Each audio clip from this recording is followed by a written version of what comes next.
कि अल्लाह के दीन में तवल्ला और तबर्रा का क्या मकाम है।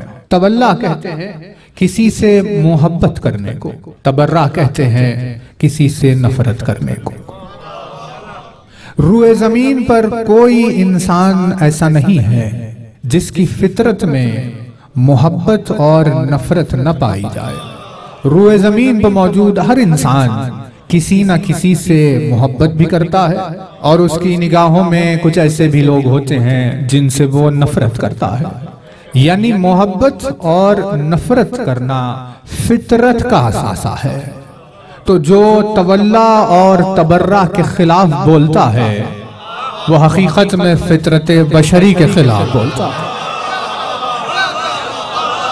हालांकि अपने जाती तौर पर जब मोहब्बत करता है तो उसे जस्टिफाई करता है, जब जाती तौर पर नफरत करता है तो उसको भी साबित करता है। लेकिन जब दीन में मोहब्बत और नफरत की बात आए तो उस वक्त इत्तेहाद के नारे बुलंद करने लगता है। साहिल ने पूछा मौला से, क्या इस दीन में मोहब्बत और नफरत की गुंजाइश भी है? मौला ने जवाब दिया कि दीन मोहब्बत और नफरत के सिवा क्या है।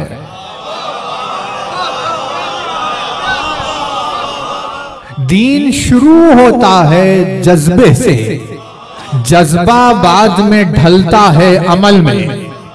इसी वजह से अमल शाख है, जज्बा जड़ है। लोगों ने अमल को दीन समझ लिया, जज्बे को छोड़ दिया। जबकि मौला ने इरशाद फरमाया, जी दीन जज्बे का नाम है, वो जज्बा जो मोहब्बत और नफरत की बात करता है। अल्लाह से मोहब्बत, इब्लीस से नफरत, यही दीन है। आप बताइए हमारा दीन इसके सिवा कुछ है? अल्लाह से मोहब्बत और इब्लीस से नफरत। अल्लाह की हर बात से मोहब्बत, इब्लीस के हर वसवसे से नफरत, यही हमारा दीन है। क्योंकि अल्लाह ने हुक्म दिया नमाज और रोजा हज और ज़कात का, इसीलिए नमाज और रोजा हज और ज़कात से मोहब्बत हमारा दीन है। क्योंकि इब्लीस वसवसा पैदा करता है झूठ, गुनाह, शराब, शिर्क, गिना वगैरह का, इसीलिए इन चीजों से नफरत हमारा दीन है ना। तो लेकिन लोगों ने मोहब्बत और नफरत के जज्बे को डिसिप्लिन के नाम पे खत्म कर दिया। हालांकि नफरत करना बदतमीजी नहीं है। शैतान से जो हमें नफरत है ये बदतमीजी है भाई। शैतान से नफरत तो आपकी हक्कानियत की दलील है। यानी जिसने इब्लीस से नफरत नहीं की वो खुद साहिब हक नहीं हो सकता। उसी मोहब्बत के इजहार को तवल्ला कहते हैं, उसी नफरत के इजहार को तबर्रा कहते हैं। नमाज वो इसीलिए पढ़ रहा है क्योंकि उसे अल्लाह से मोहब्बत है। यानी अल्लाह की मोहब्बत पहले, नमाज बाद में। क्योंकि अमल जज्बे का नतीजा है, आमाल एतकाद का नतीजा होते हैं, है ना भाई। माँ बाप की बर्थडे आ गई, आप ले जाकर उन्हें गिफ्ट देने लगे, तो ये जो गिफ्ट आपने दिया ये माँ बाप से मोहब्बत के जज्बे का नतीजा है। हर वो अमल बेकार है जिसके पीछे कोई जज्बा ना मौजूद हो। यानी अगर माँ बाप से मोहब्बत नहीं करते, सिर्फ बर्थडे के दिन गिफ्ट लाकर दे रहे हैं, तो इसे मुनाफिकत कहा जाएगा। कहा भाई एक फॉर्मेलिटी है, अदा कर दी, अमल की कोई हकीकत नहीं है। क्यों? क्योंकि उन्हें माँ बाप से जज्बा नहीं है। यानी अमल, हर अमल जो हकीकतन अमल होता है वो जज्बे के नतीजे में होता है। इसीलिए जज्बा असल होती है, अमल फरा होती है।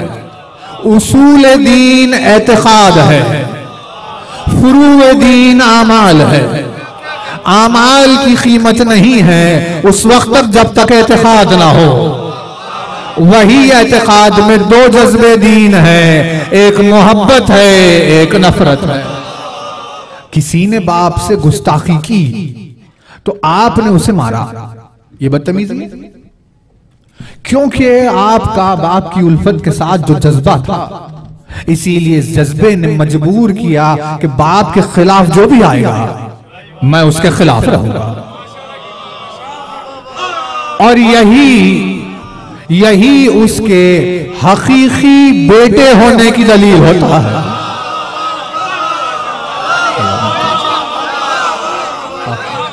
अगर बेटे के सामने कोई बाप से गुस्ताखी करके चला जाए और बेटा खड़ा होकर देखता रहे तो लोग बाप को नहीं बेटे को कहेंगे कि तू कैसा बेटा है, क्या तू अपने बाप का बेटा नहीं है? क्योंकि अगर बेटा होता तो तेरे खून में वलवला जरूर पैदा होता। जब भी कोई बाप के खिलाफ बोलता तो ये सामने की मिसाल है। रसूल अकरम ने इरशाद फरमाया, मैं और अली इस उम्मत के बाप है।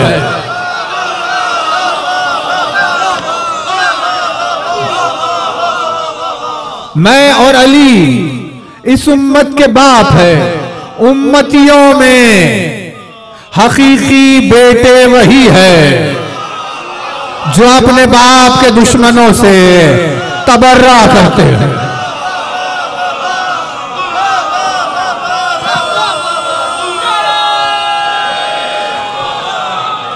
लोगों ने इसे इजी ले लिया, जबकि अगर तवल्ला और तबर्रा हट जाए तो आपका शजरा मशकूक हो जाता है।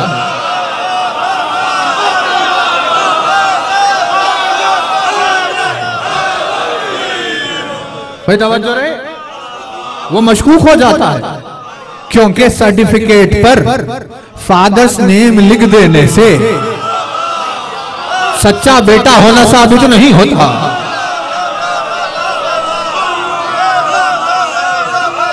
लोग औलाद को आजमाएंगे माँ बाप की उल्फत और माँ बाप के दुश्मनों से नफरत के जज्बे से।